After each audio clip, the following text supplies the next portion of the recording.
Welcome to the Real Estate Jam session, man. We got a great show for you today. I've got Shelton Wilder. She's a luxury real estate agent here in the west side of Los Angeles.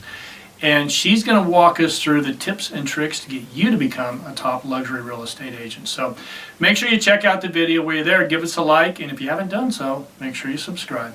Now, if you're new to the channel, my name is Joe Killinger. I've been a real estate entrepreneur for over 20 years.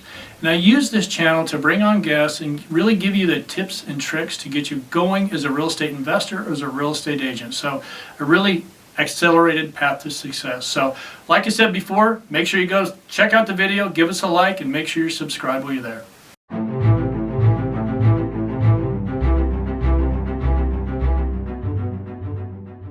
So Shelton, thank you for coming on today. Could you kind of give us your background? I know you've been in business for 6 years, but tell us, what led you to luxury real estate in Los Angeles? Okay, thank you for having me, first of all. And so I will let you know. So basically, the short rundown is I've lived in Los Angeles over 15 years. I am from Charlotte, North Carolina. I moved out here, had a luxury lifestyle management company. I'd made it up, this business where people would shop with me and I'd plan weddings and events. And that was kind of my business. Then I started a clothing line because I was a fashion stylist. Okay. And I went on to having that line go on Shark Tank. So I was like serial entrepreneur and I didn't get a deal, but I ended up selling it on Kickstarter. I mean, it did well, but I realized, oh my gosh, I don't really like this business. It's so lonely. I miss fashion or I miss clients. Right. Yeah. And so anyway, I got the click to do real estate. So residential real estate. And I had my license in my second trimester with my second son. And then I closed my first deal in the hospital, giving birth to my second son.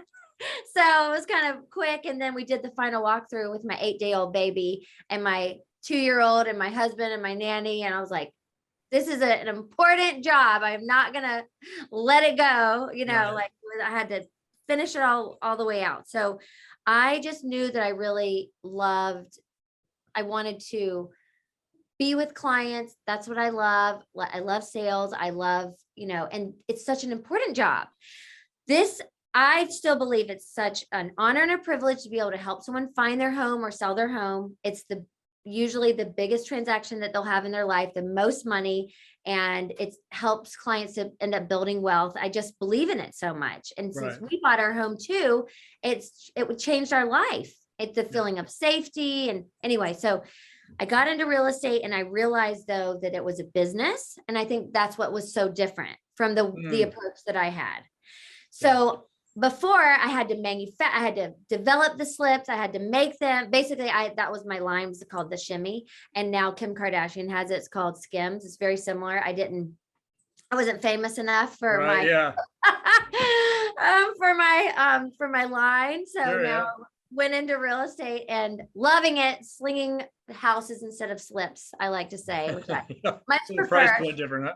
A little bit better. Yeah, exactly. And so, but I treat it like a business because before, when I was having to manufacture slips and we went overseas and we did this, and it's like, you have to have all of the branding and everything done. And now I was like, oh, I just have to do it for myself. I'm like, yes, I know how to do it. I know how to make sure we have beautiful photos, content, photo shoots, talking about the homes, doing videos, video marketing. Oh my gosh, I've been doing this thing called Wilder Wednesday.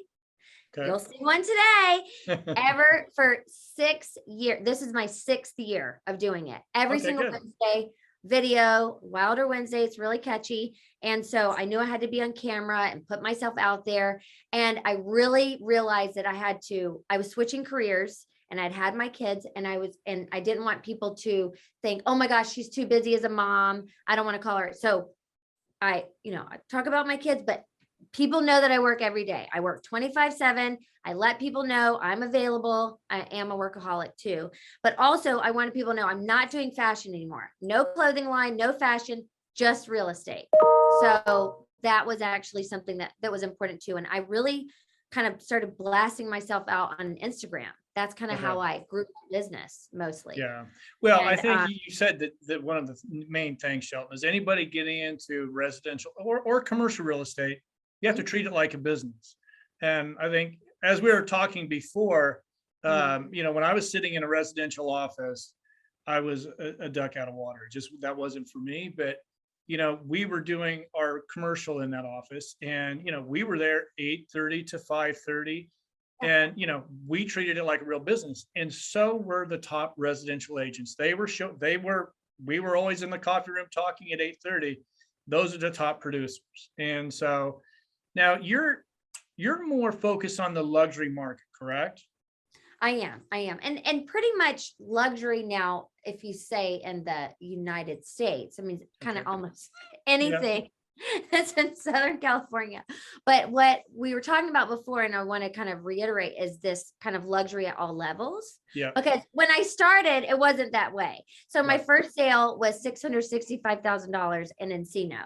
And then my Right. next deals were leases. So I like to really reiterate that to Yeah. people, that luxury at all levels, meaning, I didn't start out selling like the most high-end clothes. It was like Benetton that moved into the fanciest store in all of the United States. Yeah. You had to evolve your business. Yeah, it has to evolve, but you have to treat everybody the exact same. Okay. Treat Right. everybody like they're the high, like that it's a $20 million deal, even if it's a lease, even if it's a condo. And because that is how I've grown my business, because I was not afraid to do leases. I was not afraid to do condos or smaller home, anything like that. And I loved all my clients, and I treated them like they were special, and did Yeah. all of the things for them, got them the gifts, the closing gifts, the home anniversary gift. I send a gift to my clients every single year on the day that they purchase their home, even if it's been 5 years from Okay. then. Yeah. So that's my follow-up. And then you get a holiday gift. And then I do this huge party now. I mean, it is very Kim Kardashian. It's like this huge event for Right. my client appreciation. We have sledding and real snow brought in, and this whole big festival that I created. So it's just kind of making people feel special at any price point, and then they will want to be with you forever. And so that's kind of, a big thing. And we were talking before too, is that now, after, last year was 5 years total, I've sold 250 million. And just in last year was 100 million. And that was my fifth year of real estate. And so we've had crazy growth, and it's been incredible. And I've brought on a lot of newer agents. All the agents that I've hired so far have been new agents that I've wanted to help train, and kind of, I even had a course of, Wilder Ways of Real Estate and all of these different things, because I wanted to kind of give back and show people how they can grow in Okay. the residential market. And then, So- recently we had a $32 million listing. I have offers out in the 20 millions. I mean, so we're growing, but it's not like I'm not even from LA, and Right. I'm So married. you didn't have a sphere of influence in LA. No, You started no. from ground zero. Yeah, ground negative. Okay. Yeah. Like no, nothing. Yeah. And I love my husband. He's an attorney, but he's not like a big referrer. He's Right. not like, oh, here, because he keeps things separate, I think, in a good way, in a healthy way. But some people like have family, and their first sales are like their parents' $10 million home or something like that. Is great. I mean, I think that's wonderful, and you should Sure, yeah. ride that wave if you can. But I didn't really have that. So I'm like meeting people at parks, and the moms at the preschool, and all those different ways of just kind of, and helping any way that I could. Yeah. And then I was putting it out there that I was doing that, and like letting people know that I'm an agent. You can't be an undercover agent. No, you can't be. The old saying is your network is your net worth. Especially, it's true in our business, right? You have to let everybody know. And I was checking out all your social. I mean, you're active on all your social. And so, that's key. That is spilling over into commercial real estate now because of the pandemic. You're starting to see commercial real estate agents that are out there doing a lot of the same thing that residential agents are. And so I was just at the Commercial Real Estate Influencer Summit in Tahoe in October, and you're going to really see it start to take off. It's really starting to get its legs. With all the video, I mean, the video marketing is so important, talking to your clients.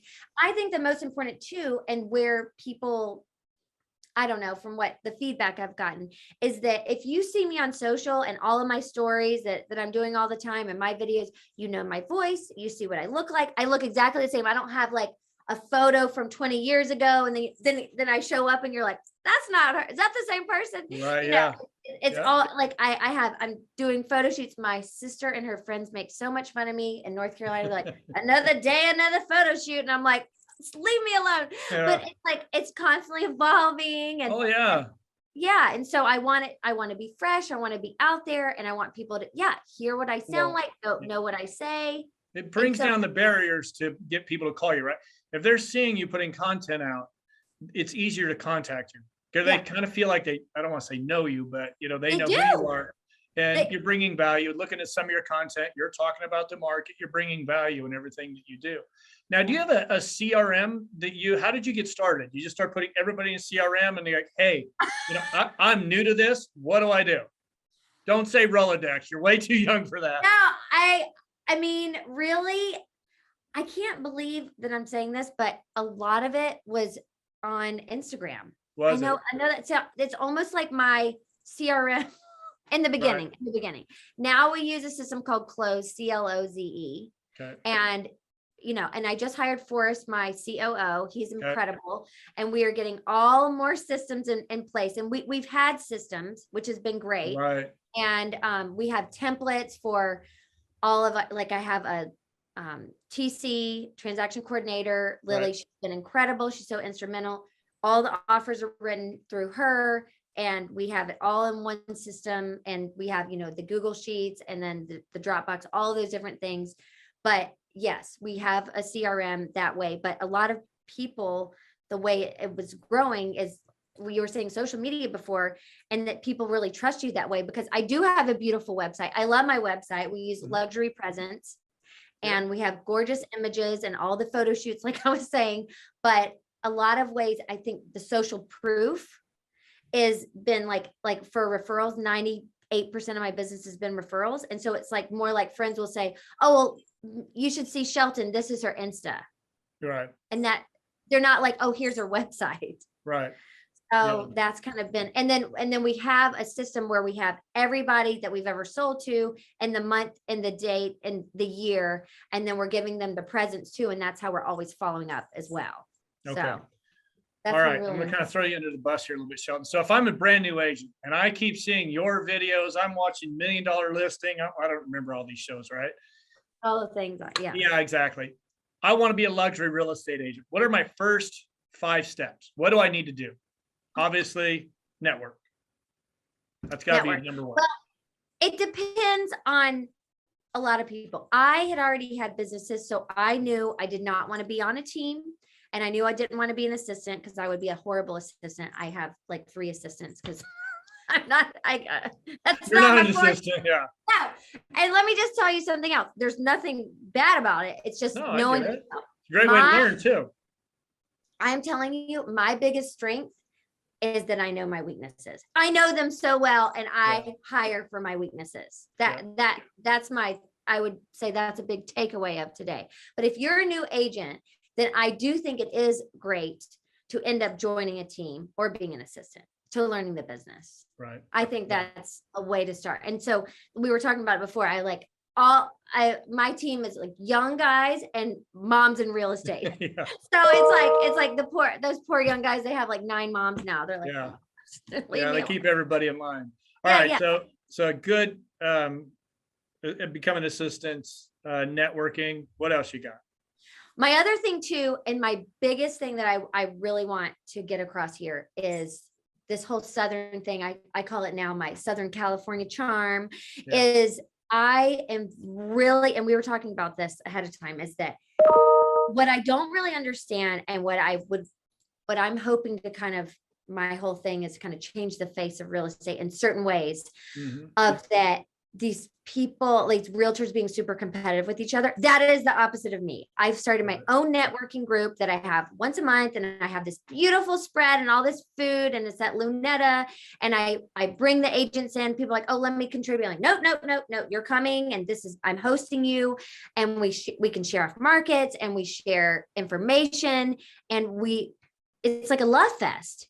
I mean, it can be done as being friends and getting along. I mean, I just There's enough business for everybody, right? it's abundance mentality. I just closed a deal with Jeff. He's on the other side of my wall here.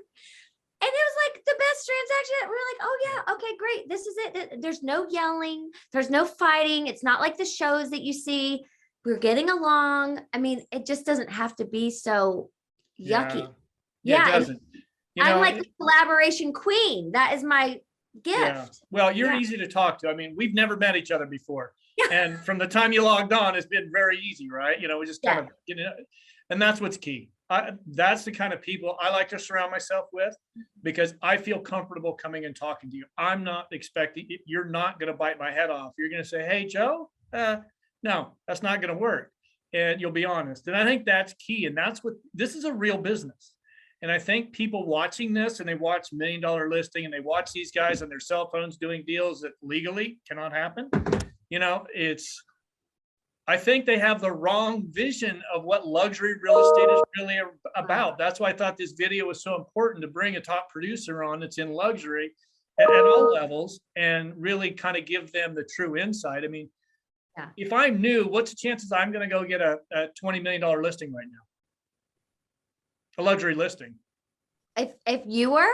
No, not me. No, if I'm a new agent, if I'm thinking about becoming a new agent, I'm going to go up against Shelton on a $20 million listing. What are my chances? So that's what I'm saying. And things take time. And it's like, you got to wear your crown of patience. I mean, it takes a minute. You have to get some deals under your belt. You have to work up to it. It's not like an overnight thing. It really isn't. I mean, so I had crazy expectations of myself. I'm like, my first year, I'm going to sell 52 million. I'm like, okay, well, that was my fourth year, but not my first year. And so I think it's just having creating real expectations. But if you're from here and you have a family member that gives you family connection, sphere of influence is great, right? Then amazing. I mean, I'm all about it. Yeah. For me, that wasn't the case. And so I have been really working hard to work with the clients to gain trust, to have a great track record. I mean, all of my listings that I list, they sell. And my average is 300,000 over asking for 7 days. I mean, that's how it normally works. And so they have to see you around for a long time. They also don't want to think that you're just like a fly by night. Like, oh, I'm just going to do this year and the next year I'm do some. No, it's like the longevity and the trust. And so that's why I thought if you join a team, it's always a good thing. And that can really help you. And then because we have meetings and we share information, and then the agents will trust you, you know, like agents I've worked with before, they trust my agents on my team now. And so that's a good way to get into it. But just really being kind and getting to know the agents, because clients are obviously most important, but the agents they're the same, because they're our clients too, because we have to get along, because a deal doesn't get done without the other side, and you have to be picked. And my thing was, I never, ever in life would want to be the reason my client didn't get a house. Right. I mean, but that is the case sometimes, where like someone's difficult and you're like, oh my gosh, I couldn't, because you're kind of married for 30 days when you're in a transaction. To say that, and you're handling their money. So, you know, it's kind of important with your clients and the other side. And the other side. So you want it, like my goal always is love fest. Like we can get along, and even you can negotiate things better that way without heated and so. Oh yeah, create the environment you want to work in, right? You got to create that environment. We have an agent that got treated poorly by another agent a few weeks ago. Well, she put a new listing on. Guess who's the first one to call? And she's just been nothing but sweet to him. And he's realized what a jackass move he made. But you know, that's something that create the environment you want to really work in. Do you suggest now a lot of these higher end homes, you know, 20 million foot, probably are they even doing open houses in those anymore? I don't know. I haven't been on the residential side for years. It's not as much open houses, really private showings. Mostly by appointment only. Yeah. I mean, you'll do a broker's open, so then the brokers can come. And a lot of times clients will come to those now. That's kind of opened up, like Tuesday, 11 to 2. Like Right, clients yeah. come as well. It's not just the agents coming. And you want it to be presented beautifully in that way, but sometimes for just like the public, a lot of things are happening off market. There's a lot of really high-end properties that are just, people just don't want it to be on the MLS. And so it's just Sure. private. Yeah. Yeah, you're seeing, and I want to touch on that at the end of this. I want to, all these 30, 40, 50, $100 million listings. I want to touch on that with you at the end. But open houses, do you suggest a new agent that wants to get into luxury? Is that a way to get started too? I mean, Sitting I other think, agents' open houses? of course, if you can get an open house, then definitely. Yeah. I mean, I think it's a great way. It's a great way to do it. And then you get to see people face to face and be there. Absolutely. And treat it like it's your retail space, like it's your store. Don't sit down and be on your phone and just be like looking there. No, you gotta Yeah, treat get it in like a there. business. Yeah. Hi, oh my gosh. I mean, we Yeah. do the whole thing. We go all out with we have the taco guy and we have the coffee truck and then we have fresh baked cookie. I mean, I go Jesus, out I'm there. coming. I want you to yeah. email me on your next one. I'll be there. Yeah. Oh, it's so fun. And we're always, and I have a bunch of us and I all have these like amazing women and men on our team. We're also friendly and you walk in, hi, because it's a big deal. If you spent your time and you parked your car and you walked into an open house, it can be awkward and we want it to be like a party. Yeah. So. Well, creating that environment where everybody can just sit and talk. And, you know, it used to be years ago, it's pretty intense. You're in, you're out. Well, first of all, you always went to the ones that, when you're starting off, you always went to the ones that had food. So you'd have to buy lunch that day. Yes. That's why I always have food. Yeah. That's why I always have food. So they always, That's what, I don't remember if it was Tuesdays or Wednesdays, whatever day it was, all the agents. So we'd sneak out of the office, even though we were a commercial, go hit the open house. Yeah. But, yeah. You wanted some good lunch. Oh yeah. Yeah. You get some good stuff. But also we didn't just do that. It was our way of connecting with agents, residential agents, and letting them know we're doing commercial and they can refer it over. So that's a lot of the reason, plus the food. But yeah, it was always great.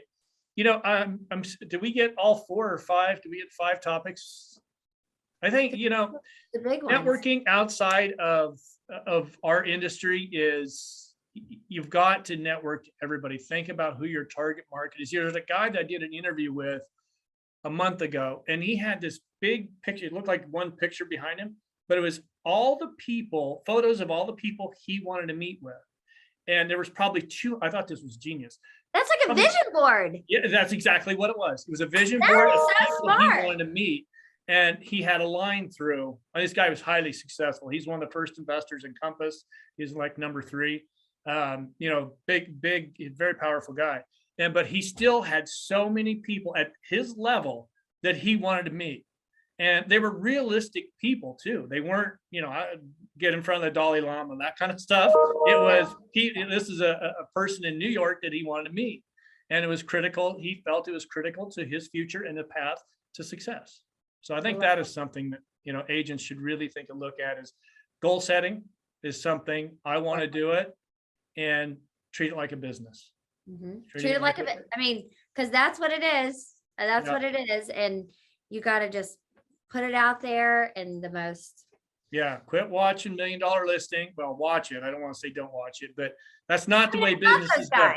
Yeah. Oh yeah, they're nice guys. And that's all for the show too. I mean, Right. they have to have drama and all the things, but the way that I like to run things is that we're just trying to bring transactions together. We're supposed to be the facilitators, not the ones getting in the way. Right. So that's kind of, but yeah, and then all the networking, but yeah, getting along with the agents and then just following up with your clients and letting them know how special they are. And because I think there's some statistic that like, once you've bought a house, then it's only like 30% chance that you would use the same agent again. But all of my clients have been the same. And I'm like, how, that's such a crazy stat. Why would that happen? I would want them to I want to stay in touch. I want them to be, even I send presents to the people that moved to different states. Just like, thank you so much for even thinking of me. There's so many options out there. So you want people to feel special and loved. And I don't know, that's my thing. I think you hit on something. I don't think you realize what it was. You're looking at your stats. So I mean, I'm sure you're looking at your stats on your Instagram every day. Oh, this one worked. Oh, this one didn't. Yep. Your emails that you're doing, you know, you've got to, it goes back to treating it like a business, right? You need to look at all your insights and, you know, how many emails were opened, how many of them were unsubscribed. We've all had a few of those. Yeah, you know, so it's key, but, you know, and I think another thing that I want to point out is when I was looking at your website, your team, you know, you've got a good sized team now in 6 years. Well, not even. A little over 5 years. Yeah. You know, you've got a good sized team. So obviously you had that as a goal. How did you set those goals? How did you say, okay, but when I get to this amount, that I want to bring in my first assistant? Oh, wow. Okay. It kind of just happened over time. I knew I wanted a team. So in my second year, I brought someone on to be a team. I didn't even have an assistant yet. Okay. I was like, I'm starting a team. She's like, Right. okay. And so it turned out to be great. It was an amazing thing. And then later on, I brought in an assistant. And then my whole thing has been like attraction rather than promotion. I've never really gone out to get a team member. People have always called me or been a referral. It's, oh my gosh, I love what you're doing online. I'm getting my license. Do you think you could consider me? And then that's kind of grown that way. I had a great coach too, that's really helped me with that and the growth.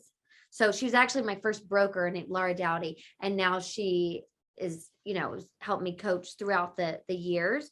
And so I just had a vision that that's what I wanted. And then now that I have Forrest, I'm able to kind of, you know, the COO to kind of go to the next level. And maybe we can start with the recruitment and getting team members on that have experience. So that's kind of our next thing. But I mean, you heard it here first. I have really huge goals. I want to be like Frederick. I want to be across the country. I want to be international. I want to have a big team everywhere. We're working on a show. So I'm just putting it out. It's embarrassing to say sometimes, but it's like the guy with all the people behind him with the board. Yeah. You have to say it. So for it to happen, you got to believe it too. You know, that's yes, I you got to believe it's going to happen. Yeah. Okay, so let's talk about every time I open anything to do with LA, there's a new 30, 50, $100 million home on the market. Okay. Mm-hmm. How long is that going to last? First of all, who is buying that? Who are the buyers behind that? Do you know? Is it tech driven, Wall Street driven? Okay, so a lot of it, there's still a lot of international buyers. Right. And there are a lot of people in Los Angeles that have multiple homes that are billionaires that live here and they want to have a home here. Yeah. Those are the buyers. Okay. And they're moving. They want space. They want an estate. They want something private. And they're also, you know, that's where they're putting their money is in their homes. Because it's like you know, interest rates don't really affect those people, right? So it doesn't affect them. It doesn't. But I will say that a lot of people in that high net worth luxury, they do not want to overpay. Oh yeah. They are very sensitive, way more than anyone else, and they look at the comps. They look at they do not ever want to feel like they're overpaying. Right. Well, that's why they have the money. They've been careful about how they spend it. They have the money because they've watched how they spend it. You know, it's and I will say in my experience, these people, listen, I know a lot and but I also know when to zip it. Yeah. And with these like super high end showings, I'm not like, look at the powder room and here is be quiet. Just shut up. They know what they want. You're not going to put ideas into their heads. They've been living this lifestyle for a long time. No. And if they want to change it, they're going to change it. Yes. And there's not a lot of like convincing and selling. There's no selling. And I'm not a big salesperson either. My thing is, how can I help you to facilitate it? You're already a really smart person. You're crushing life. You're able to pay cash for a $30 million home. Yeah. What can I do to just help? Well, and also you're bringing value. You're representing them. How many? and if you don't want to answer this, I completely understand, but how many of the deals do you do or have you done in the last couple of years that are off market? Oh, a lot. I would Yeah. say this year alone, it's 25%. And it's just, it kind of keeps growing. So that's that hundreds of thousands of dollars because you've worked your network to where they call you to say, hey, Shelton, I've got this deal I'm putting on the market. It's not going to come on the open market. Bring it to me. Yeah. Well, And that's something. they Yeah. want to work with me. And I am known for having really nice clients because I'm nice, they're nice. And I will fire clients. I've had Oh, to. that's key. I recently, and when I was able to hit that point in my career that I just said, thank you so much, but no. Yeah. And not in a mean way, not in an ugly way, but I just can't. I can't. And because I'm such a giver and a like I said, love fest. And I am also have like a people pleaser side of me. I want my clients to be happy. And if they're already unhappy people, Yeah. I can't make them happy. The Pulls home they're you gonna down. get. It pulls you Yeah. to their level. Yeah. It's the best deal. Some of the best deals you do are the deals you don't do because it can just ruin your damn day dealing Yeah. with somebody that has that bad energy. No, bad energy. And then someone recently, I went multiple times to this home and they ended up saying, okay, we need a discount and we need this and we need it done this way. And where are you going to put it on the MLS this way? And what? And I'm like, oh. So they're the agent. You're just the yeah, I was like, assistant oh putting my it in the MLS. Thank you so much. Yeah. I would like to take my hat out of the ring. Yeah. Control your And- destiny. Yeah. You got to control your destiny. And because there's too many great people out there that really do want help and want my expertise. And because I know how to handle different people, I can read the room really Right. well. And the room is different in different price points. Yeah. So in the super high-end luxury, they really know what Yeah. they're doing. Yeah. And When we're dealing with a lot of high net worth, family offices or institutions, they come with a lot of demands. And sometimes you're like,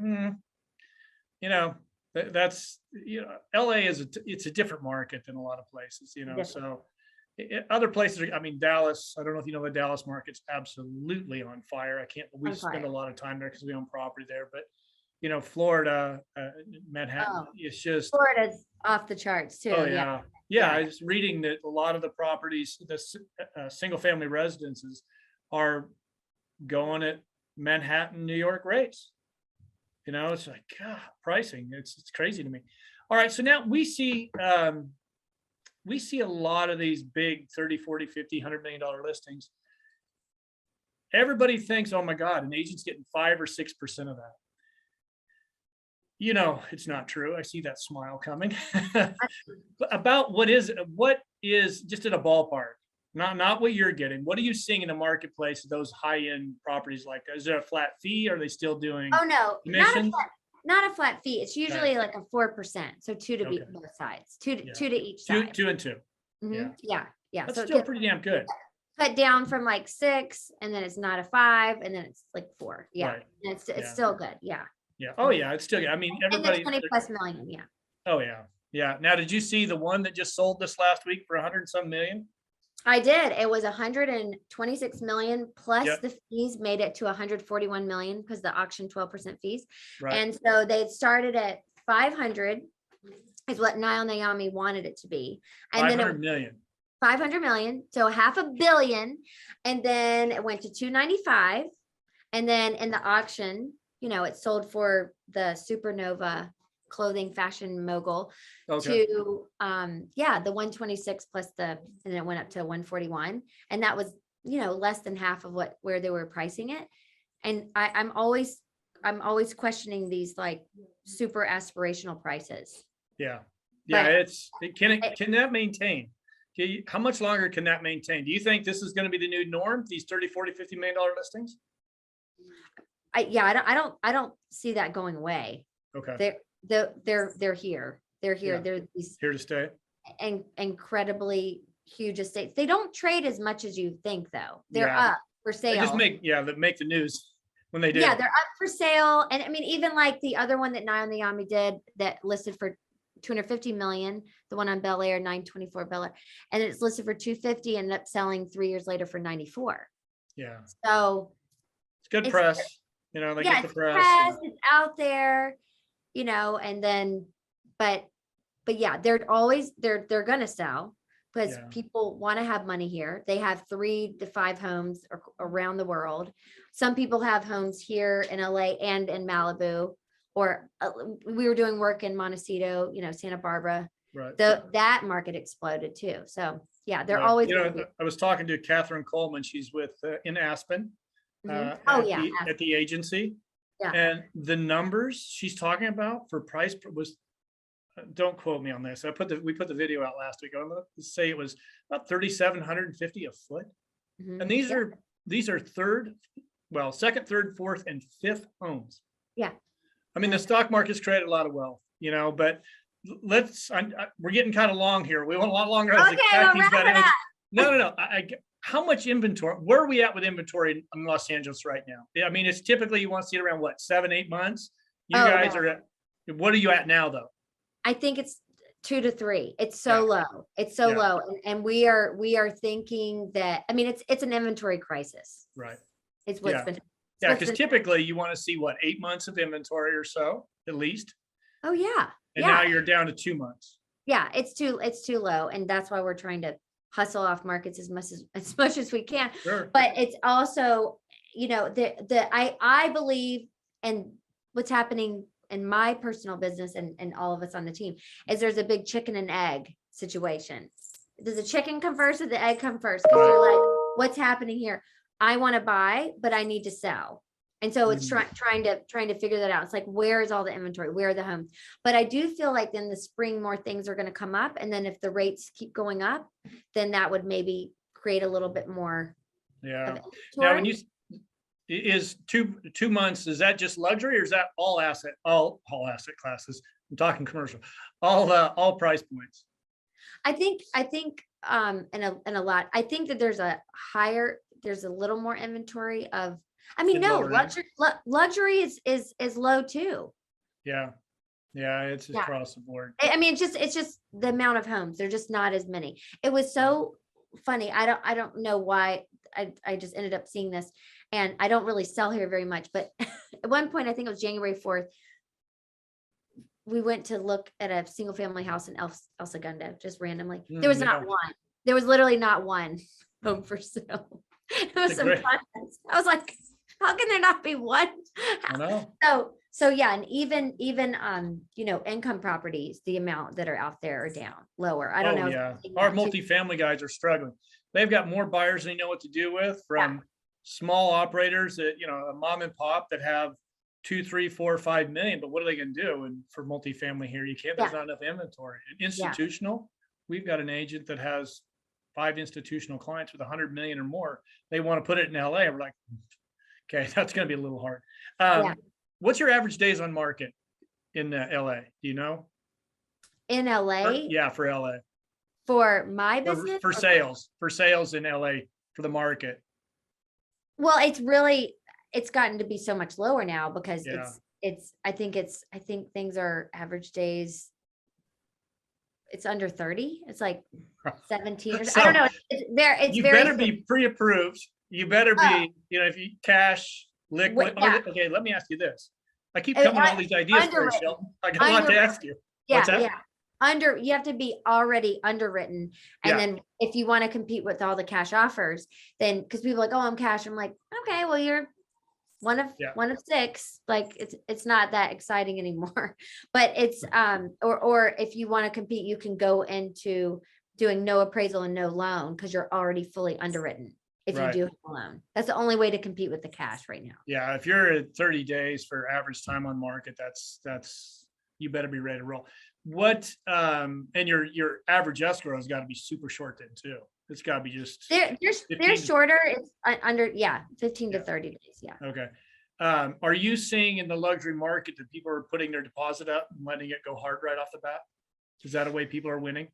No, I don't feel like that because then that's like a lawsuit waiting to happen. Like that's just people will say that. And then one of my clients, we were going to do that because it was, they had to sell their other home and they were moving here and even the other side, because we were willing to do that, they said, no, we'll give you a certain amount of time and then with Right. your contingencies, because the putting the money up, it's like both sides have to sign off on the money, Right. and then it could just hold up the property.